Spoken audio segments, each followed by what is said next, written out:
ఓం సాయిరామ్ సమర్థ సద్గురు సాయినాథ్ మహారాజ్ కి జై. మన సాయి బిడ్డలందరికీ నమస్కారం ఫ్రెండ్స్. ఎలా ఉన్నారండి? ఏం చేస్తున్నారు? అందరూ బాగున్నారు కదా?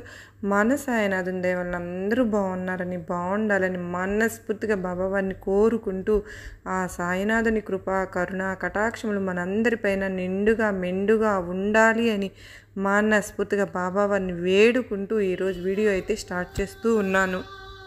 నీపై నాకు చాలా కోపంగా ఉంది. నేను చెప్పే ఈ సందేశాన్ని నువ్వు పూర్తిగా ఆలకించు. ఎప్పుడూ కూడా ఇలాంటి ప్రవర్తనను అలవర్చుకోకు అని సాయినాథుడు అయితే మనకు ఈరోజు ఒక చక్కటి సందేశంతో మన ముందుకైతే వచ్చారు ఫ్రెండ్స్. ఇలాంటి సందేశం సాయినాథుడు ఎందుకు అందించాలనుకుంటున్నారు అనేది మనం సాయినాథుని మాటల ద్వారానే తెలుసుకుందాం. వీడియోలో మనం ఈరోజు కనుక ఈ సందేశం కనుక మీ అందరికీ నచ్చినట్లయితే ప్లీజ్ అండి తప్పకుండా సబ్స్క్రైబ్ చేసుకుని మరలా మీకు వీడియో నచ్చినట్లయితే చిన్న లైక్ ఇచ్చి సపోర్ట్ చేస్తారని ఆశపడుతూ ఉన్నాను. మరి మన సాయినాథుడు అందించే సందేశం గురించి తెలుసుకుందామా? బిడ్డ, నీకోసం ఒక కొత్త జీవితాన్ని సాధించబోతున్నాను. నన్ను ఏమాత్రం కూడా ఆలస్యం చేయనివ్వకుండా నేను చెప్పాలనుకున్నటువంటి మాటను పూర్తి చేయనివ్వు. అలాగే నేను చెప్పే మాటలో ఉన్నటువంటి ఆంతర్యం ఏమిటో తెలుసుకో. నిన్ను అర్థం చేసుకునే వారు లేక కనీసం నిన్నుగా కూడా గుర్తించకుండా ప్రతి విషయాల్లోనూ నిన్ను అవమానిస్తూ వారి ఆనందాన్ని అలాగే వారి యొక్క విలాసవంతమైనటువంటి జీవితానికి కేవలం ఒక తోడుంటే చాలని, అది నీవై ఉండాలని చెప్పి వారు నిన్ను ఎన్నో రకాలుగా మోసం చేస్తున్నారు కూడా. కానీ నువ్వు మాత్రం అది గుర్తించక గుడ్డిగా వారిని నమ్మి మోసపోతూ ఉన్నావు. నీ మనసు చాలా మంచిది, ఎవరినైనా సరే ఇట్టే నమ్మేస్తుంది. ప్రతి ఒక్కరూ కూడా మంచివారు అనుకుంటావు, కానీ అలాగే ప్రతి ఒక్కరిలోనూ మంచితనం ఇంకా బతికే ఉంది అనుకుని నువ్వు నమ్మినటువంటి ఆ భగవంతుడు నిన్ను ఎప్పుడు మోసం చేయడు అనుకునేటటువంటి మనస్తత్వం నీది కనుకనే నీ గురించి, నీ కుటుంబంలో ఉన్నటువంటి సమస్యల గురించి ప్రతి ఒక్కరికి కూడా చెప్పుకోవట్లేదు. అలా చెప్పుకోవడం వల్ల ఈరోజు నీకు వారు నీ ముందు బాగా మాట్లాడతారు, కానీ నీ వెనుక మాత్రం వేరేలా మాట్లాడతారని, అవన్నీ నీకు కూడా ఎలా చెప్పాలి, ఎలా నీకు అర్థమయ్యేలా నిరూపించాలి, ఏదో ఒక రోజు అయితే అవన్నీ కూడా బయటపడతాయి. వాళ్ళ నిజస్వరూపం కూడా నీకు బయటపడుతుంది. నువ్వు ఏది చేసినా కూడా నీ కుటుంబం కోసమే కదా చేస్తున్నావు. నాకు తెలుసు అమ్మా, నీ బాబాకు తెలియకుండా ఏదీ లేదు. నీ మంచితనాన్ని అలుసుగా తీసుకుంటూ వారికి కావాల్సినటువంటి ప్రతిదీ కూడా నీ నుండి లాక్కుంటూ ఉన్నారు. మా సంతోషంగా కాలం వెలబించుకుంటూ నిన్ను మాత్రం నలుగురిలోనూ అవమానపరుస్తూ ఉంటున్నారు. నువ్వు అలుపెరగనటువంటి కష్టజీవివి. నువ్వు కర్తవ్యాన్ని ఎప్పుడు కూడా మర్చిపోకుండా నిరంతరం నీ వాళ్ళ కోసం, నీ కుటుంబం కోసం తినకుండా కూడా కష్టపడుతూ, ఆరోగ్యం బాగోలేకపోయినా సరే వాళ్ళు బాగుంటే చాలు అన్న సర్దుకుని పోయే రకం నువ్వు. ప్రపంచానికి వారిని పరిచయంగా చేస్తున్నావు. నువ్వే అలాగే వారి ప్రతి విషయం వెనుక నువ్వు భర్త అండగా నిలిచి నీ బిడ్డలను పెంచి పోషించి చదివిస్తూ ఉన్నావు. అలాగే వారిని ప్రయోజకులుగా తీర్చిదిద్ది వారి కోసం ఉన్నతమైనటువంటి సమాజంలో నువ్వు గౌరవప్రదంగా జీవితం వాళ్ళకి చేయించావు. అలాగే వారి ఆరోగ్యం బాగాలేకపోతే నువ్వు అసలు తినకపోయినా కూడా వాళ్ళ ఎన్నో పూజలు నాకు చేస్తూ నాతో చెప్పుకుంటూ ఏ రోజు కూడా నువ్వు ఎప్పుడు కూడా కష్టాన్ని చూసి నేను సహించలేకపోతున్నాను అనే మాటే నీ నోటి వెంట రాలేదు. నిన్ను ఎంతగా ఎవరైతే అవి ఇబ్బంది పెట్టారో వాళ్ళకి బుద్ధి చెప్పి వాళ్ళని మంచి మార్గంలో చేయాలని నేనైతే ఈరోజు నీ ప్రార్థనలు నాకు అడ్డుగా ఉంటున్నాయి. వాళ్ళని ఏమన్నా కోపంగా మాట్లాడదామన్నా కూడా నువ్వు నిద్ర లేచిపోయి మొదలు కూడా ఏం చెప్తున్నావు? బాబా అందరూ బాగుంటే చాలు, అందరూ బాగుండాలి బాబా అని చెప్తున్నావు. నువ్వు నీ గురించి మాత్రం ఏ రోజు కూడా నన్ను అడగటం నేను ఎప్పుడు వినలేదు. అట్టా ఉన్న మనసుని వాళ్ళు ఎందుకు అట్లా కష్టపెడుతూ ఉన్నారు? ప్రతిరోజు నువ్వు నీకున్న కష్టాన్ని, నీకు ఉన్నటువంటి సమస్యను కూడా ఏ రోజు కూడా తీర్చమని అడగలేదు కదా. నీ మనసు నిండా కూడా వేరే వారి బాగుంటే చాలు, నీ చుట్టూ ఉన్న వాళ్ళ ఆలోచనలు, వారి సమస్యలు, వీరి సమస్యలు ఇలాగ బాబా అని నాతో చెప్తూ ఉంటావు. అలా చెప్పుకోవడం, నువ్వు నీ గురించి చెప్పుకోవడం అసలు మర్చిపోతూ ఉంటావు. ఎందుకంటే నాకంతా బాబానే ఉన్నారు కదా, నాకు నిజంగా బాబా వారు చాలా చేస్తున్నారని కృతజ్ఞత చెప్పుకుంటూ ఉంటావు కదా. నీ మనసులో ఎప్పుడు ఏ దురుద్దేశం లేకుండా ప్రతి ఒక్కరిని మంచిగా కోరుకుంటావు. నువ్వు కోరుకున్నటువంటి ప్రతిదీ కూడా తప్పకుండా జరిగేలా నేను చేస్తానని నన్ను మనస్ఫూర్తిగా నమ్ముతావు కదా. నీ మనసు నిర్మలంగా ప్రశాంతంగా ఎప్పుడు ఉంచుకుంటూ ఉంటావు. అలాగే నీకు అంతా మంచే జరుగుతుందమ్మా. నమ్మి ఉన్నావు కదా నన్ను. నీ సంకల్పం చాలా గొప్పగా ఉంది కాబట్టి ఎప్పటి వరకు నీకు అసలు ఎటువంటి ఇబ్బందులు లేకోకుండా అలాగ సునాయాసంగా నీ జీవితం అట్లా గడిచిపోతూ ఉంది. జరుగుతుంది. నేను ఎన్నోసార్లు ఏదన్నా నీకు ఇబ్బందులు వచ్చినా కూడా అవి నన్ను దాటుకుని కదా నీ దగ్గరికి రావాలి.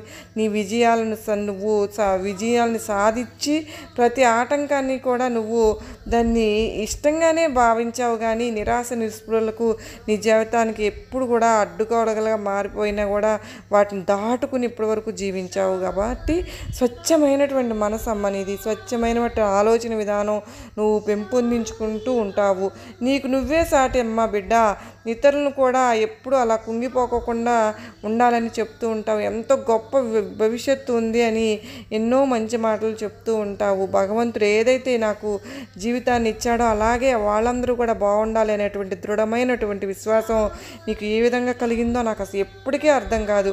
నిన్ను చూసి నలుగురు కూడా ఆదర్శప్రాయంగా ఉండాలని నేను కూడా అనుకుంటున్నాను. ఎందుకంటే నీలో ఉన్నటువంటి ధైర్యం అలాగే నీలో ఉన్నటువంటి మంచితనం ఎవరికి కూడా ఉండదేమో. అంత మంచి మనసు నీది. నీ బిడ్డల పట్ల నీ బిడ్డలకు వచ్చినటువంటి కష్టం కానీ వారికి ప్రస్తుతం ఇప్పుడు ఇబ్బందులు పడుతూ ఉన్నారు, అది వాళ్ళ కర్మ సిద్ధాంతం వల్ల జరుగుతుంది. నీ ఆలోచనలు నీ ఆందోళన వైపు వాళ్ళ గురించి నువ్వు ఇప్పుడు బాధపడుతున్నావు నాకు తెలుస్తుంది. చాలా కొండంత నమ్మకాన్ని పెట్టి మరలా ఇలా చెప్పుకుంటున్నావు. ఇప్పటి వరకు నీ జీవితం గురించే ఇంతవరకు సంతోషంగా ఉంది, ఇక నుండి కూడా సంతోషంగా ఉంటుందని నేను చెప్తున్నానమ్మ. కానీ ఎప్పుడు కూడా సమస్యల తర్వాత కొన్ని చికాకులు గందరగోళాలు ప్రతి ఇంట్లోనూ ఎదురవుతూనే ఉంటాయి తల్లి. అలాంటప్పుడు నీవు ఏ విధంగా ధైర్యంగా ఉండాలి అనేది ప్రత్యేకించి నేను నీకు చెప్పవలసిన అవసరం లేదు. కానీ ఎందుకంటే ఇప్పటి వరకు నీకు ప్రతి విషయంలో కూడా మంచి అవగాహన ఉంది. ఎవరితో ఎలా ఉండాలో, ఏ సమస్యను ఎలా ఎదుర్కోవాలో, అలాగే సమస్య వచ్చినప్పుడు ఎలా ధైర్యంగా నిలబడాలి, వీటన్నిటికీ కూడా నువ్వు అనుభవించావు. వీటి గురించి నీకు ఒక మంచి అవగాహన అయితే పూర్తిగా ఉంది. మరి ఇంకా వీటి గురించి ఆలోచిస్తూ ఇప్పుడు పిల్లల విషయంలో వచ్చేసరికి ఆందోళన పడుతూ ఉంటున్నావు. నేను నీకు ధైర్యంగా ఉన్నాను కదా, వెన్నంటే ఉన్నాను బిడ్డ. ఎన్నోసార్లు నేను చెప్పి చూస్తున్నాను. అయినప్పటికీ కూడా నువ్వు పిల్లల కాడికి వచ్చేసరికి నిద్రపోకోకుండా రాత్రిళ్ళు ఫుడ్ కూడా తీసుకోకోకుండా ఎందుకమ్మా అలా ఉంటున్నావు? నా బంగారు బిడ్డవు కదా నువ్వు. నేను నీకు నాపై నమ్మకం పెట్టావు కదా బాబా, బొమ్ము చేస్తానని చెప్పు. అలా ఆలోచించుకుంటున్నావా? నీ బిడ్డల భవిష్యత్తు గురించి అంతగా నువ్వు ఆలోచించిన అవసరం లేదు తల్లి. వారికి అంతా మంచి జరుగుతుందమ్మా. వారి గురించి నువ్వేమి భయపడటం అసలు అవసరం లేదు. నేనున్నాను కదా, నువ్వు అసలు భయపడమాక, మానేసేయి. నీ తెలివి ఎప్పుడు ఏమైపోయింది ఇంతవరకు? ఆ తెలివి కూడా మందగించిపోతుంది. అలా భయపడవద్దు. నువ్వు విశ్వాసం అలాగే సహనంతో పనులు ఎప్పుడు నువ్వు ఏ విధంగా అయితే చేసుకుంటూ వచ్చావో అదేవిధంగా ఇప్పుడు కూడా నిర్వహిస్తూ ఉండు. తప్పకుండా ఈ పరిస్థితి నుండి మారిపోయి నీ బిడ్డల జీవితంలో గొప్ప విజయాలను పొంది నువ్వు నీ కుటుంబం చాలా సంతోషంగా గడుపుతారు బిడ్డ. నేను నీకు ఉన్నటువంటి సమస్యలన్నీ కూడా కొన్నిసార్లు వెంటనే పరిష్కరించలేకపోయాను. ఎందుకంటే వాళ్ళ కర్మ సిద్ధాంతం కూడా ఇక్కడ పనిచేస్తుంది కాబట్టి. కానీ కొన్ని సమస్యలు కొన్ని రోజులు ఆలస్యం జరిగేలా ఉంటాయి. కాబట్టి నీ బిడ్డల నమ్మకం అలాగే ఎలా ఉంటుందా అని నీ పరీక్షలు ఎదుర్కొంటూ ఉన్నారు. కానీ వాళ్ళ పరిస్థితి ఎప్పుడైనా బాగుంటుందమ్మా. నువ్వు అనుకున్నటువంటి కోరికను అభివృద్ధి చేస్తూ ఉంటాను నేను. కనుక నేను నీతో ఉన్నాను అని నువ్వు నమ్మితే కనుక నువ్వు అసలు చింతించవలసిన అవసరం లేదు. నీకు తప్పకుండా ఆలస్యం జరిగినా కూడా నీ కోరుకున్నది తప్పకుండా నెరవేరుతుంది. అసహనం చెందొద్దు తల్లి. నాకు బాగా తెలుసు కదా, ఇప్పటి వరకు నీ జీవితంలో ఎప్పుడు కూడా నువ్వు అసహనాన్ని చూపలేదు. ఇప్పుడు కూడా అలాగే ఉండు. భగవంతుడు మనకు కొన్నిసార్లు కష్టాలను అలాగే సమస్యలను కూడా ఇస్తూ ఉంటాడమ్మా. మనల్ని నిర్లక్ష్యం చేస్తున్నాడని కాదు, కానీ దాని అర్థం మనం అనుకుంటూ ఉంటాం మనల్ని నిర్లక్ష్యం చేస్తున్నాడేమో అని. నిజానికి భగవంతుడు మనల్ని ఆ విధంగా రక్షించుకుంటున్నారు అనే తెలుసుకోవాలి నువ్వు. మనకు గొప్ప శిక్షణ కూడా మన మంచి కోసమే కదా అని నువ్వు జాగ్రత్తగా గమనించుకో. నీ జీవితం గొప్ప బంగారు బాటలో నడుస్తుంది. నీ జీవితం అని నిజం చెప్పాలంటే నీ బిడ్డల భవిష్యత్తే కదా నీ జీవితం. వారిపైనే కొన్నంత ఆశలు పెట్టుకున్నావు. వారి జీవితం బంగారు బాట వైపు నడవబోతుంది. కొత్త ఉన్నతమైనటువంటి గౌరవమైనటువంటి జీవితం వారికి అతి తొందరలోనే రాబోతుంది తల్లి. నీకు నేను బాబా ఇవ్వబోతున్నాను. నువ్వు నాపై నమ్మకాన్ని విశ్వాసాన్ని కలిగి ఉండు. వారి గురించి ఎక్కువ ఎక్కువగా ఆందోళన చెందకు. ఇకనైనా నీలో ఉన్నటువంటి భయాన్ని అంతా పక్కన పెట్టేసి నేను చెప్పినటువంటి మాటలను జాగ్రత్తగా ఆలోచించుకుంటూ ఎక్కువగా రాత్రులు నిద్ర లేకుండా గడపకుండా కాస్త అయినా ప్రశాంతంగా ఉంటావని నీ నుంచి నేను కోరుకుంటూ ఉంటున్నాను తల్లి. నీకు నా ఆశీర్వాదములు ఇస్తున్నాను బిడ్డ అని సాయినాథుడు ఎంతో అద్భుతమైనటువంటి సందేశాన్ని మనకు ఇచ్చారు కదా ఫ్రెండ్స్. మరి ఈ వీడియో మీకు నమ్మకాన్ని ధైర్యాన్ని కలిగించింది కదా. మరి నచ్చినట్లయితే చిన్న లైక్ ఇవ్వడం మర్చిపోతూ ఉన్నారు ఫ్రెండ్స్. ప్లీజ్ అండి, తప్పకుండా చిన్న లైక్ ఇచ్చి సపోర్ట్ చేయండి. అలాగే మరలా మరో చక్కని సాయినాథుని సందేశంతో మరలా మీ ముందుంటాను. అంతవరకు నమస్కారం అండి. ఓం సాయిరామ్. సర్వే జనా సుఖినో భవంతు.